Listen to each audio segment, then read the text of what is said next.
Kinabahan po ako noon nung unang nag-audition po ako noon.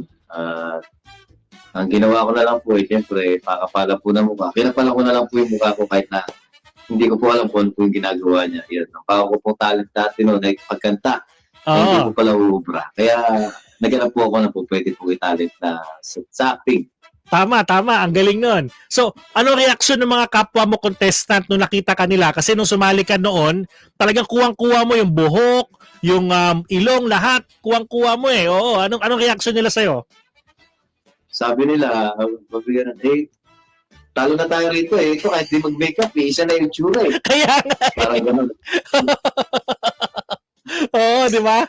Kahit di ka mag-makeup, yun na yun. Pati yung kulay ng balat, di ba? Kuwang-kuwa. Apo. Oo. Nagdala pa nga po ako ng picture noon yung sa nagpapa-audition no.